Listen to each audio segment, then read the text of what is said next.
Today what I'm going to do is I'm going to take this picture of Superman and I'm going to make it look more like a comic book picture. So the first thing I'm going to do is I'm going to turn down the opacity of my image, probably to, I don't know, we'll say 65%. Okay, and then what I'm going to do is I'm going to lock this layer, create a brand new layer, and this is where I'm going to do my drawing on top of. So the first thing I'm going to do is I'm going to take my pen tool, and with my pen tool I'm going to remove the fill color so it just has the outline, and I'm going to use that to trace around the shape of his eyes here. So when you're using the pen tool, if you click and hold, you can bend the shape and have it curve a little bit to make it be the shape that you want. Okay, so I'm going to do that with both of his eyes here. Just trace around the shape here. Okay, so now what I'm going to do is I'm going to take my ellipse tool and I'm going to draw an ellipse that's going to be the size of his iris, and I'm going to do that with both of his eyes. And then what I'm going to do is I'm going to select those things. I'm going to use my Pathfinder tool and I'm going to divide them. After I divide them, I will then ungroup them, and I'll just delete this extra bit on top, the extra bit on bottom. And now what I'm going to do is I'm going to take my paintbrush, and I'm going to use my paintbrush to trace around the image here. So when using the paintbrush, the default size is to be 1 point, and usually what you have to do is make a little brush stroke off to the side, and then once you do that you can change the size to something smaller. So with the smaller brush, I'm going to go ahead and trace around the different parts of his face. Create this outline here. And anything that you trace around that's kind of a solid shape, you want to make sure that you close in your lines and that they're all connected. So if it's an area that remains open, then it's okay if it's still open. But if it's something that should be closed, like the shape of his eyebrows here, that's probably something you're going to want to have be closed. So when you trace around things like that, you want to make sure that your lines connect and close. Okay, so now I'm going to take the next few minutes tracing around all the different parts of his face, and everything I trace around that's a solid piece, I'm going to go ahead and make sure that my lines connect and there are no spaces in between. That's going to be important for later on down the road, that everything is connected and closed in.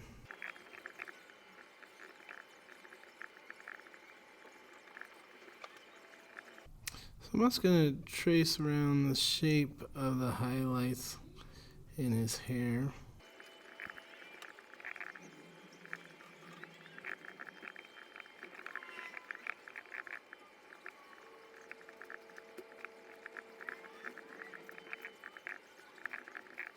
Okay, so now what I'm going to do is I'm going to take my line segment tool and I'm going to do a little hatching on the face here to create some shadow. So everywhere I see that there's a little bit of a shadow, I'm going to go ahead and make some hatch lines across those areas.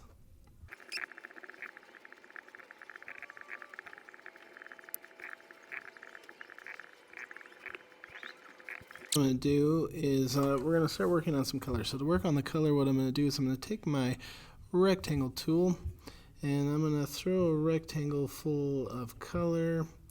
I try to use a color that I'm going to have a fair amount of this image having that color inside of it. Then what I'm going to do is I'm going to go ahead and send this to the back. So go Object, Arrange, Send to Back. I'm going to go ahead and select everything, and then what I'm going to do is I'm going to expand the appearance of those lines that I made. And then while I've got everything selected, so I need to expand the appearance, and then after you expand the appearance and have everything selected, we're going to divide it. We're going to ungroup it. So we'll use our Pathfinder to divide it. You can right click on group, and then I'll deselect it and start working on creating color for my image. So if your line work is solid and everything's closed in like it should be, you should be able to just click and fill in the different parts with color. Looks like I've got a little gap here by the ear. So what I need to do is I'm going to cover over this little gap. So if you find you've got a gap, you got to find out where the gap is. Then after you found the gap, fill it in, select your image, expand the appearance, divide it, ungroup it, and then if you've got the gap filled in, then you should be able to click and color. So I've got that gap taken care of. I'm ready to move on. Okay, so for the lips, I'm going to use a color that's similar to what I use for the skin, but I'm going to put it more on the red side. I'll make this top lip maybe a little bit darker than what I'm going to have on the bottom.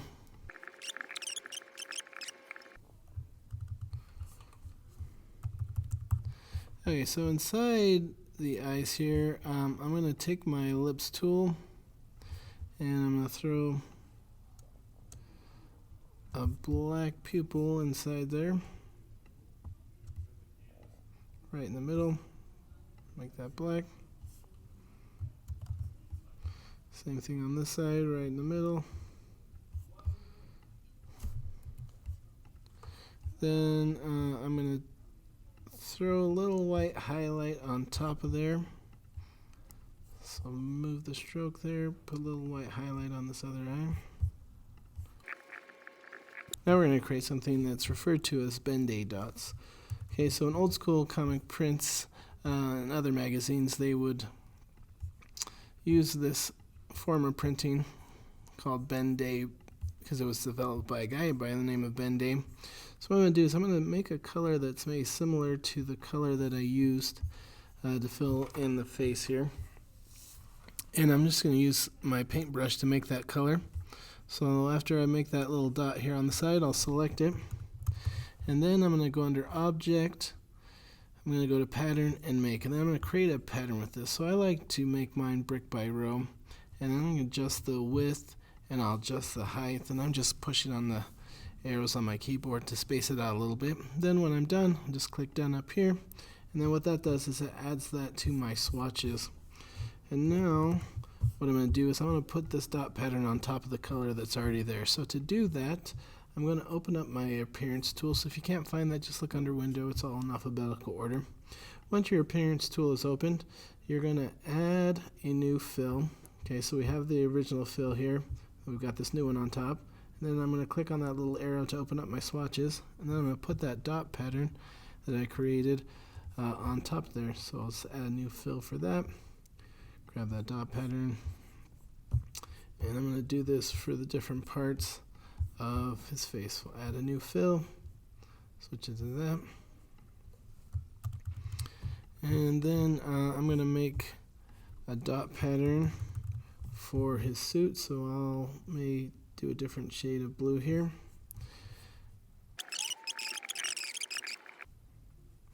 And I'll make more for the cape. So I'll get that in a different shade of red.